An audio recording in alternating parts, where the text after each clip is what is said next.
Hello friends, बहुत बहुत स्वागत है आप सभी का हमारे नए ट्यूटोरियल जिसका नाम है power house of physical education concept. तो दोस्तों, इस चैनल पर मैं आपको लगातार यूपी, टीजीटी और पीजीटी से जितने भी एग्ज़ाम हुए थे उन सभी के प्रीवियस ईयर के क्वेश्चंस को सॉल्व करा रहा हूं विथ एक्सप्लेनेशन और एनालिसिस के साथ। मैं ये भी साथ साथ बता रहा हूं आपको कि ये क्वेश्चंस कहाँ से पूछे गए थे। तो चलिए स्टार्ट करते हैं। और इससे पहले मैंने यूपीएलटी ग्रेड का एक पार्ट डाल दिया है, आज हम दूसरा पार्ट को देखेंगे। तो मेरा रिक्वेस्ट है कि जो लोग उस पार्ट को नहीं देखे हैं वो मेरे डिस्क्रिप्शन बॉक्स में चले जाए, वहाँ पे उसका लिंक दे रखा है और वहाँ से उसको देख सकते हैं, या फिर प्लेलिस्ट में चले जाएंगे और वहाँ से भी इसको देख सकते हैं। तो चलिए स्टार्ट करते हैं और आज का क्लासेज सेशन। तो आइए स्टार्ट करते हैं। हम लोगों ने 90 क्वेश्चन तक कंप्लीट कर लिया था, 30 to 90 60, यानी टोटल 120 क्वेश्चन थे। 60 हमने पहले पार्ट में पढ़ा और हम 60 क्वेश्चंस को इस पार्ट में कंप्लीट करेंगे। तो क्वेश्चन क्या कह रहा है? The teachers of physical education must have knowledge of which factor when they teach any activity related to motion. तो कहने का मतलब ये है कि जो सारे शिक्षा होना है, शिक्षक जो है होता है सारे शिक्षा का, ठीक है, उससे अगर कोई मूवमेंट मोशन वाली चीज़ें सिखा रहा है तो उसमें उसे किन बातों का ध्यान होना चाहिए, किस बातों का नॉलेज होना चाहिए। तो इसका जो राइट आंसर है that is option number D, all of the above, the production of force, ठीक है, the application of force and the absorption of force. इन तीनों का उसे ज्ञान होना चाहिए, तभी वो अच्छे से एक्टिविटी में मोशन को सिखा पाएगा। आगे बढ़ते हैं, क्वेश्चन नंबर 92 को देखते हैं। क्वेश्चन नंबर 92 क्या कह रहा है? Hamstring curl is an example of. तो इसका जो आपका राइट आंसर हो जाएगा that is option number C, that is Newton third law of, sorry, ये थर्ड क्लास का लीवर हो जाएगा, ठीक है, थर्ड क्लास लीवर। आगे बढ़ते हैं, क्वेश्चन नंबर 93 को देख लेते हैं। क्वेश्चन नंबर 93 क्या कह रहा है? Raising an opponent in wrestling is an example of Newton's which law of motion. तो इसका जो राइट आंसर है that is option number A, law of inertia हो जाएगा, ठीक है। तो कुश्ती में जब हम विरोधी को अपने ऊपर उठाते हैं तो यानी उसकी जो स्थिरता है उसको हमने ब्रेक किया, तो लॉ ऑफ इनर्शिया हो जाएगा। क्वेश्चन नंबर 94 देखते हैं। क्वेश्चन नंबर 94 क्या है? Swimming lose body heat to water through the process of. देखिए, इसका कोई भी एग्जैक्ट आंसर देखने को नहीं मिला है, बहुत सारे लोगों ने अलग अलग तरीके से इसका जवाब दिया है, तो मैं इसके आंसर को आपको नहीं बताऊंगा। चलते हैं नेक्स्ट की तरफ, आगे बढ़ते हैं। क्वेश्चन नंबर 95, अगर आपको इसका आंसर पता है तो आप 94 का आंसर मुझे बता सकते हैं। What is called swelling around synovial fluid. तो जब सिनोवियल फ्लूइड के आसपास अगर स्वेलिंग होती है तो उसे हम कहते हैं साइनोवाइटीज़। और सिनोवियल फ्लूइड होता कहाँ पे है? तो जितने भी मूवेबल जॉइंट्स होते हैं, खासकर ये नी जॉइंट में आपको देखने को मिलेगा सिनोवियल फ्लूइड। आगे बढ़ते हैं, क्वेश्चन नंबर 96 को देख लेते हैं। Question number 96, effleurage technique of massage. तो एफ्लरेज टेक्निक ऑफ मसाज को हम क्या कहते हैं? एफ्लरेज टेक्निक ऑफ मसाज को हम ऑप्शन नंबर ए, स्ट्रोकिंग मैनिपुलेशन के नाम से भी जाना जाता है। आगे बढ़ते हैं, क्वेश्चन नंबर 97 को देख लेते हैं। विच आसन is the most important for memory improvement. तो इसका जो राइट आंसर हो जाएगा that is option number D, Padma आसन को मेमोरी इम्प्रूवमेंट के लिए यानी कंसंट्रेशन के लिए प्रैक्टिस किया जाता है। आगे बढ़ते हैं, क्वेश्चन नंबर 98 को देख लेते हैं। क्वेश्चन नंबर 98 क्या कह रहा है? At which distance is the fifth stagger from the starting line of for 200 metre sprint of standard track. तो 200 मीटर का अगर हम स्प्रिंट रेस किसी को दे रहे हैं तो पाँचवें स्टैगर की शुरुआत, मतलब पाँचवें स्टैगर का डिस्टेंस कितना होगा? तो इसका जो राइट आंसर है 15.02। इसका मेरे पास एक ट्रिक है कि कैसे आप फुल स्टैगर और हाफ स्टैगर को आप डायरेक्टली ट्रिक से निकाल सकते हैं, 10 सेकंड के अंदर निकाल सकते हैं। आपको बस दो चीज़ें ध्यान देनी होंगी, तो मैं इसको आपके नेक्स्ट वीडियो में बताऊंगा जब मैं एथलेटिक्स पढ़ाऊंगा तब। चलते हैं आगे, क्वेश्चन नंबर 99 को देख लेते हैं। क्वेश्चन नंबर 99 क्या पूछा है? Temperature of water in swimming pool should be. तो होना चाहिए कितना? तो यहाँ पे जो राइट आंसर है दैट इज़, देखिए अब 24 से 26 होता है, अगर आप बुक पढ़ेंगे तो वहाँ पर लिखा है 24 से 26 डिग्री होना चाहिए स्विमिंग पूल का, ठीक है, 26 डिग्री माना जाता है, लेकिन यहाँ पे 24-25। तो इसमें से आप जो राइट आंसर मानेंगे ना वो ऑप्शन नंबर बी को मानेंगे, ठीक है। आगे बढ़ते हैं, क्वेश्चन नंबर 100 को देख लेते हैं। क्वेश्चन नंबर 100 क्या कह रहा है? In which Olympic game was rhythmic gymnastic added. तो इसका जो राइट आंसर है that is option number D, that is 1984 Los Angeles. आगे बढ़ते हैं, क्वेश्चन नंबर 101 को देख लेते हैं। क्वेश्चन 101 क्या है? The component of physical fitness is. तो इसमें से कौन सा फिजिकल फिटनेस का कंपोनेंट है? राइट आंसर होगा ऑल ऑफ द एबव। ये सभी आपके कंपोनेंट्स ऑफ फिजिकल फिटनेस है। आगे बढ़ते हैं, the period of mesocycle training is. तो इसका जो राइट आंसर है that is option number C, 3 to 6 week. आगे बढ़ते हैं, question number 103, flexibility test is. तो फ्लैक्सिबिलिटी टेस्ट क्या होता है? ठीक है, तो यहाँ जो राइट आंसर है फ्लैक्सिबिलिटी टेस्ट होता है, जो होता है ताई ची टेस्ट से फ्लैक्सिबिलिटी को मेजर किया जाता है। आगे बढ़ते हैं, क्वेश्चन नंबर 104 को देख लेते हैं। 104 है the full form of AAHPERD. तो ये जो इसका राइट आंसर होगा आपका option number A, that is American Alliance for Health, Physical Education, Recreation and Dance. आगे बढ़ते हैं, question number 105, Harvard step test was developed by. इसका जो राइट आंसर है वो है ब्रूहा एंड अदर्स। ठीक है, क्वेश्चन नंबर 106 को देख लेते हैं। Speed can be best measure by. तो स्पीड को सबसे ज़्यादा स्पीड मेजर करना है आपको, तो सबसे छोटा डिस्टेंस रखेंगे, तो 50 यार्ड स्प्रिंट कराएंगे तो सबसे अच्छा स्पीड आपको पता चल जाएगी। जैसे जैसे डिस्टेंस बढ़ता जाएगा वैसे वैसे आपका स्टेमिना बढ़ता जाएगा। आप स्टेमिना को चेक करेंगे, इंड्योरेंस को चेक करेंगे। आगे बढ़ते हैं, question number 107, which of the following is not related to periodization in sport training. तो कौन सा पीरियडाइजेशन नहीं होता है? तो ऑप्शन नंबर सी, मायोसाइकिल कोई भी पीरियडाइजेशन का मतलब नहीं होता है। क्वेश्चन नंबर 108 को देख लेते हैं। Polytechnic training is used for developing.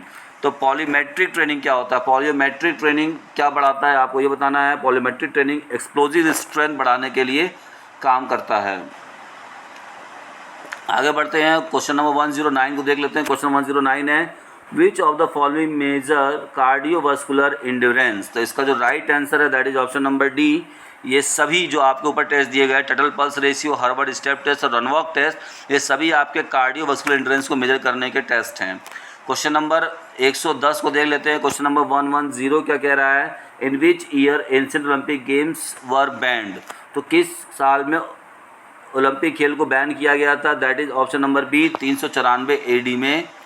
आगे बढ़ते हैं, क्वेश्चन नंबर कहीं के 393 मिलेगा, लेकिन 94 वाला आपका एकदम सही है। In Olympic motto the meaning of fortius. तो फोर्टियस यानी फोर्स को, फोर्स कौन करता है? जो स्ट्रांग होता है। तो मैंने इस तरीके से याद किया हुआ है, फोर्टियस मतलब कि जो स्ट्रांगर होता है वही एकदम फोर्स क्रिएट कर सकता है। हाँ, तो इस तरह से आपको याद करना है। आगे बात कर लेते हैं, क्वेश्चन नंबर 1112। तो यहाँ पे वो 112 112, which of the following is not a law of learning. तो इसका जो राइट आंसर है option number C, law of reaction कोई भी आपका लॉज ऑफ लर्निंग का नहीं है। आते हैं और यहाँ देख लेते हैं, क्वेश्चन नंबर 113 क्या बोल रहा है कि इसमें से आपको जो करेक्ट मैच नहीं है उसको बताना है। तो इसका देखिए, तो यहाँ पर जो आपका राइट आंसर है that is option number A, surplus energy. तो सरप्लस एनर्जी कार्ल गुरुस ने नहीं दिया था। तो सरप्लस एनर्जी किसने दिया था आपको ये बताना है। तो हार्वर्ड स्पेंसर एंड सीलर ने दिया था, और बाकी सारा ये इसमें सही है। तो ऑप्शन ए इसका करेक्ट हो जाएगा।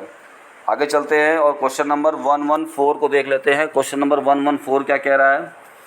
ठीक है, क्वेश्चन नंबर 114 क्या कह रहा है हम इसको देख लेंगे।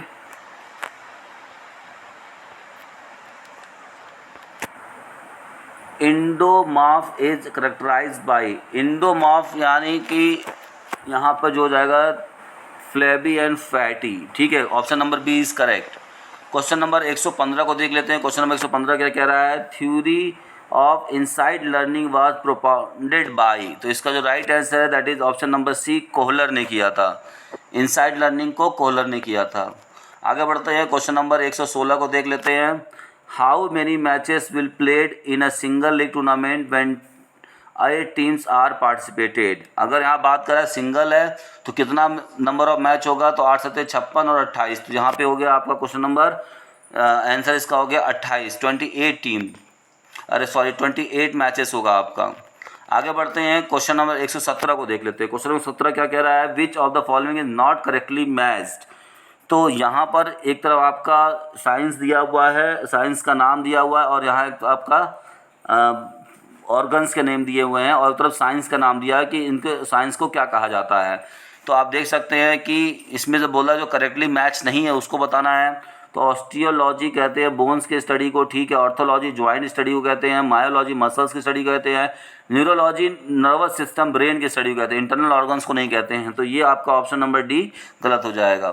आते हैं क्वेश्चन नंबर 118 पे बात कर लेते हैं। क्वेश्चन 118 कह रहा है volume of air remaining in the lungs the end of maximal expiration is known as. अगर जैसे हम अगर एक बार सांस ले रहे हैं, मतलब हमने सांस को बाहर निकाल दिया फोर्सफुली, उसके बाद भी कुछ अमाउंट जो गैसेस का लंग से बचता है उसे कौन सा अमाउंट गैस का कहा जाता है? Option number C residual volume कहा जाता है उसको। आते हैं क्वेश्चन नंबर 119 पे। ये क्या कह रहा है आपका? Which of the following is the ball socket joint. तो जो राइट आंसर इसका है option number B, that is shoulder joint. आगे बढ़ते हैं क्वेश्चन नंबर 120 को देख लेते हैं। क्वेश्चन नंबर 120 का कह रहा है what will be the number of rounds in a cyclic method where 17 teams are participating in a single tournament. ठीक है, तो यहाँ बोल रहा है कि अगर हम 17 टीम्स ले रहे हैं तो साइक्लिक मेथड में नंबर ऑफ राउंड्स पूछा है। नंबर ऑफ राउंड्स कितना हो जाएगा? तो यहाँ पे जो आपका राइट ऑप्शन है ऑप्शन नंबर डी, तो 17 राउंड ही होगा यहाँ पर। क्योंकि आपको बताना चाहूँगा कि राउंड निकालने के लिए लीग टूर्नामेंट में अगर इवेंट टीम है तो n-1 और ऑड है तो n होता है, यानी जितना टीम होगा उतना ही नंबर ऑफ राउंड्स होंगे। तो 17 ऑप्शन में नहीं है, इसलिए यहाँ पे नन ऑफ द इज होगा। आगे बढ़ते हैं क्वेश्चन नंबर 121 को देख लेते हैं। क्वेश्चन नंबर 121 है when a group of people comes together to work for a common cause it's called. तो इसका जो राइट आंसर है ऑप्शन नंबर सी ऑर्गेनाइजेशन। यहाँ पे मैनेजमेंट नहीं होगा, एक संस्था होती है, ठीक है। मैनेजमेंट एक अलग चीज़ है। आगे बढ़ते हैं question number 122। Who develop the administrative theory of management. तो इसका जो राइट आंसर है option number A Henry foil. Question number 123 को देख लेते हैं। The causative agent for syphilis is. तो सिफिलिस के लिए कौन सा होता है एजेंट? उसका नाम है आपका ट्रेपोनेमा पॉलीडम, ठीक है, ट्रेपोनेमा पॉलीडम। आगे बढ़ते हैं क्वेश्चन नंबर 124 को देख लेते हैं। क्वेश्चन नंबर 124 का कह रहा है each gram of fat supply how many calories to the body. तो यहाँ फैट कितनी कैलोरी देता है? तो ऑप्शन नंबर सी 9 कैलोरी देता है। आगे बढ़ते हैं क्वेश्चन नंबर 125 को देख लेते हैं। क्वेश्चन नंबर 125 का कह रहा है क्वेश्चन नंबर 125 कह रहा है कि विटामिन डी से, मतलब एक तरफ आपका विटामिन दिया उसकी कमी से एक बार रोक दिया हुआ है, तो कौन सा मैच नहीं कर रहा आपको ये बताना है। तो डी की कमी सनलाइट या डी से सनलाइट है, ठीक है। और विटामिन B1 को थायमिन कहते हैं, ये आपका दिया हुआ है। विटामिन B2 को राइबोफ्लेविन कहा जाता है, सही है। और विटामिन B3 रिकेट्स, ये गलत दिया हुआ है, ये एक बीमारी का नाम यहाँ पे दे दिया हुआ है। B3 को या नियासिन कहते हैं। तो ये जो होगा आपका right answer option number D हो जाएगा, that is option number D आपका करेक्ट आंसर है। आगे बढ़ते हैं क्वेश्चन नंबर 126 को देख लेते हैं। When was Indian red cross society establish. तो राइट आंसर है ऑप्शन नंबर सी 1920। आगे बढ़ते हैं क्वेश्चन नंबर 127 को देख लेते हैं। क्या बोल रहा है? Metabolism is related to which system. तो चयापचय की जो प्रक्रिया है वो किस सिस्टम से संबंधित है? दैट इज डाइजेस्टिव सिस्टम से बात होती है। आगे बात कर लेते हैं 128।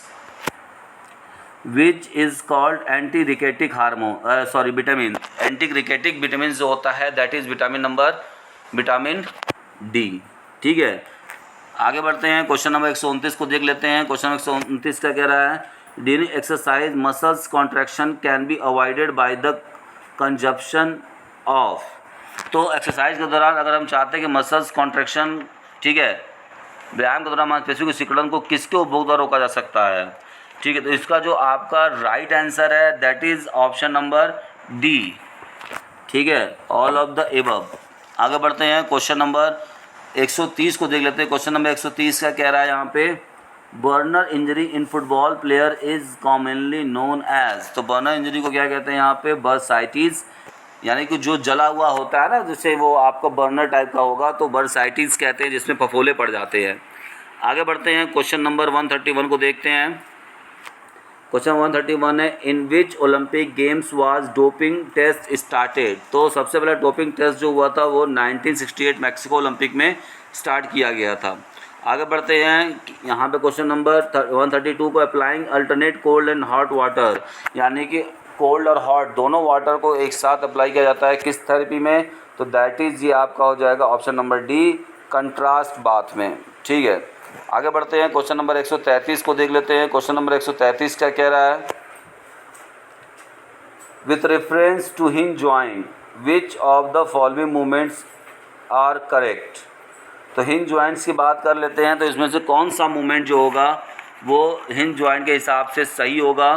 ठीक है, तो इसका जो राइट ऑप्शन है that is option number D, option number D, neither one और नॉट टू, क्योंकि हिंज जॉइंट जो होता है वो एडक्शन और एबडक्शन दोनों नहीं कर सकता है। ठीक है, शोल्डर जॉइंट है वो कर सकता है। ठीक है, तो और हिंज जॉइंट जो होता है वो आपका फ्लेक्शन एक्सटेंशन कर सकता है।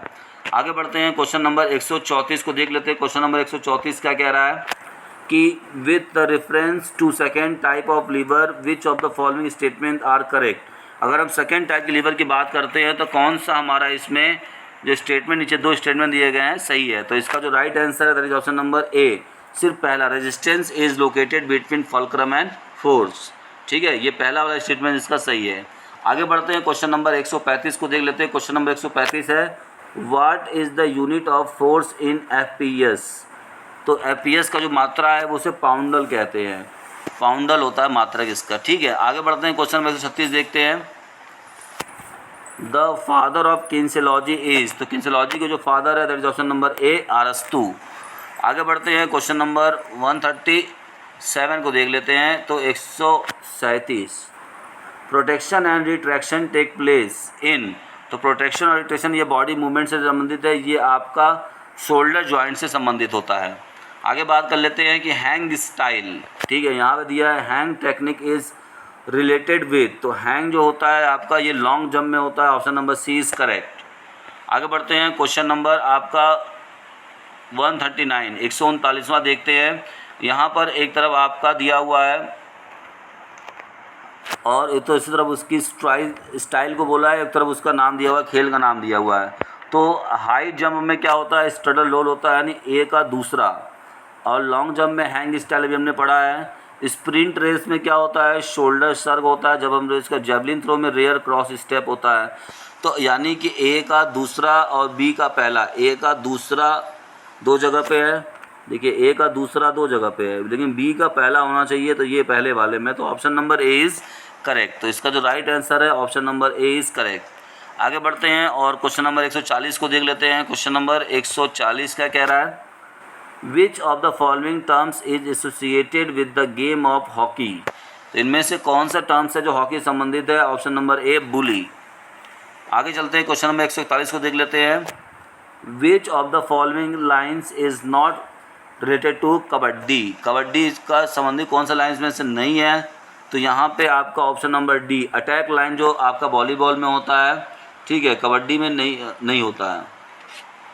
आगे बढ़ते हैं, क्वेश्चन नंबर 142 देख लेते हैं। देखिए यहाँ भी आपका टर्म से संबंधित क्वेश्चन दिया हुआ है। ठीक है, तो आइए देख लेते हैं इसको। तो यहाँ पे लिब्रो जो होता है वो वॉलीबॉल में यूज़ होता है, तो यहाँ पर पहला का ए का हो गया आपका तीसरा, उसके बाद स्टॉप बोर्ड आपका ट्रैक एंड फील्ड में यूज़ होता है, तो बी का चौथा, यहाँ बनाइए बी का चौथा। उसके बाद लेट जो होता है वो आपका बैडमिंटन में होता है, तो सी का पहला। ठीक है, तो ऐसे आपको मिल गया ए, यानी कि ए का तीसरा, बी का चौथा, ए का तीसरा, बी का चौथा, तो ऑप्शन नंबर बी यहाँ पे करेक्ट है। चलते हैं आगे और नेक्स्ट देख लेते हैं, क्वेश्चन नंबर 143। देखिए क्वेश्चन नंबर 143 में भी क्या दिया हुआ है, क्वेश्चन नंबर 143 में बोला है कि विच फॉलोइंग, देखिए इसमें से कौन सा मैच नहीं कर रहा है, तो 110 मीटर हर्डल जो होता है, ठीक है, वो सिर्फ मेन के लिए होता है, ये सही है। 50 किलोमीटर रेस वॉक जो होता है वो मेन वोमेन दोनों के लिए जो है यहाँ पे सही है। तो इसमें आपको बताना है कि कौन सा इसमें आपका सही है। तो इसका जो राइट आंसर हो जाएगा दैट इज़, ठीक है, इसका जो यहाँ पर राइट आंसर है आपका ऑप्शन नंबर बी। यहाँ बी वाला जो है आपका यहाँ जो बता रहा है बी वाला, ये 50 किलोमीटर रेस वॉक वोमेन के लिए नहीं होता, सिर्फ वोमेन के लिए नहीं होता है। चलते हैं आगे और देख लेते हैं next question, question number 144। Question number 144 क्या कह रहा है यहाँ पे कि यहाँ पर आपको, एक मिनट, यहाँ पे क्वेश्चन नंबर आपको बताना है कि पद्मा, यहाँ पे एक तरफ आसन दिए हुए हैं और उनके इंग्लिश पोस्चर को नेम दिए हुए हैं, इनको मैच कराना है आपको। तो पद्मा आसन को हम लोटस पोज कहते हैं, यानी ए का पहला, ठीक है। सर्वांगासन और मकरासन और भुजंगासन, भुजंगासन को डी का चौथा, ये भी सही है। तो ए का, ठीक है। तो आप इसको सर्वांगासन को क्या कहते हैं, सर्वांगासन को आप यहाँ पर रखेंगे। तो देखिए इसका जो होगा ए का पहला, यानी इसका जो ऑप्शन सी है वो सही है, ए का पहला और डी का चौथा आपको मिल रहा है। यानी कि बी का तीसरा, शोल्डर स्टैंड पोज कहते हैं सर्वांगासन को, यानी बी का तीसरा और सी का दूसरा। तो ये आपका ऑप्शन हो जाएगा, option number C is correct. चलते हैं आगे, क्वेश्चन नंबर 145 को देख लेते हैं। देखिए ये सब क्वेश्चन थोड़ा सा इस तरीके से दिया हुआ है, इन क्वेश्चन को थोड़ा समझना होता है। आते हैं और समझते हैं। तो सेंट्रल लेन, खो खो का सेंट्रल लेन बताया है, गोल लाइन पूछा है, साइड लाइन पूछा है, रनवे पूछा है जेवलिन का, ठीक है। रनवे आर्क पूछा है। तो रनवे आर्क जेवलिन में होता है वो होता है 7 सेंटीमीटर का, ठीक है। इसके बाद यहाँ पे पूछा हुआ है आपका, इसके बाद पूछा है कि आपका सेंट्रल लेन खो खो में सेंट्रल लेन क्या होता है, तो 30 सेंटीमीटर का होता है। ए का यहाँ पे दूसरा हो गया, ठीक। उसके बाद क्या पूछा हुआ है, बी का गोल लाइन, हॉकी में जो गोल लाइन होता है उसका जो होता है वो 75 mm का होता है गोल लाइन, ठीक। आगे बढ़ देते हैं, यहाँ पे साइड लाइन पूछा हुआ है। तो इसका मतलब यहाँ पे आपको ए का दूसरा खोजना है और बी का पहला, ए का दूसरा और बी का पहला वो कहाँ मिल रहा है, तो ऑप्शन नंबर बी में मिल रहा है। तो ऑप्शन नंबर बी इसका करेक्ट हो जाएगा। और चलते हैं आगे और क्वेश्चन नंबर 146 को देख लेते हैं। क्वेश्चन नंबर 146 क्या कह रहा है कि which of the following lines is related to volleyball. तो वॉलीबॉल से संबंधित कौन सा लाइन होता है, that is option number C, attack line, ठीक है। अटैक लाइन जो होता है वो आपका वॉलीबॉल से संबंधित है, ठीक। सर्विस लाइन नहीं होती, एंड लाइन होता। आगे बढ़ते हैं और क्वेश्चन नंबर 147 को देख लेते हैं। क्वेश्चन नंबर 147 है कि आपको शटल कॉक का वेट बताना है। तो शटल कॉक में वेट में आपका option number D is correct, ठीक है। 4.75 to 550 ग्राम होता है, कहीं कहीं 4.74 से होता है, लेकिन यहाँ पे खाली कंफ्यूज करने के लिए दिया हुआ है, तो आप इससे कंफ्यूज मत होइएगा। चलते हैं आगे और क्वेश्चन नंबर नेक्स्ट देख लेते हैं। तो यहाँ पे क्या है कि लॉबी, कबड्डी की जो लॉबी होती है वो 1 मीटर की होती है। तो ए का दूसरा हो जाएगा। रनवे जो लॉन्ग जंप का होता है वो 1.22 मीटर का होता है उसकी चौड़ाई। रनवे जेवलिन थ्रो का 4 मीटर की चौड़ाई होती है। और साइड गली जो बैडमिंटन का होता है 0.46 मीटर। तो आप यहाँ देख सकते हैं कि ए का दूसरा, बी का तीसरा, ए का दूसरा, बी का तीसरा, ये आपको question number option number B में मिल रहा है। तो option number B is correct. आगे बढ़ते हैं, क्वेश्चन नंबर 149 को देख लेते हैं। क्वेश्चन नंबर 149 क्या कह रहा है कि जो measurement of floor exercise mat in gymnastic, इसका जो राइट आंसर है ऑप्शन नंबर सी 12 × 12 मीटर। आगे बढ़ते हैं, क्वेश्चन नंबर 150 को देख लेते हैं। ये क्या है, the total length of the breadth of lawn tennis court single का पूछा है। तो इसका जो राइट आंसर है that is option number B 78 × 27 feet होता है। तो ये आज का यहाँ पे कंप्लीट हो गया। और जिसमें आपको डाउट है आप ज़रूर कमेंट बॉक्स में बताइएगा कि कौन से क्वेश्चंस के आंसर में आपको डाउट लग रहा है। और मिलते हैं नेक्स्ट पार्ट में, जिसमें मैं आपको यूपी पीजीटी 2016 के पेपर को सॉल्व कराऊंगा और उसमें मैं हिंदी इंग्लिश दोनों लेकर आऊँगा। तो मिलते हैं नेक्स्ट वीडियो में, देखते रहिए और चैनल को सब्सक्राइब करिए, लाइक करिए। Thank you very much.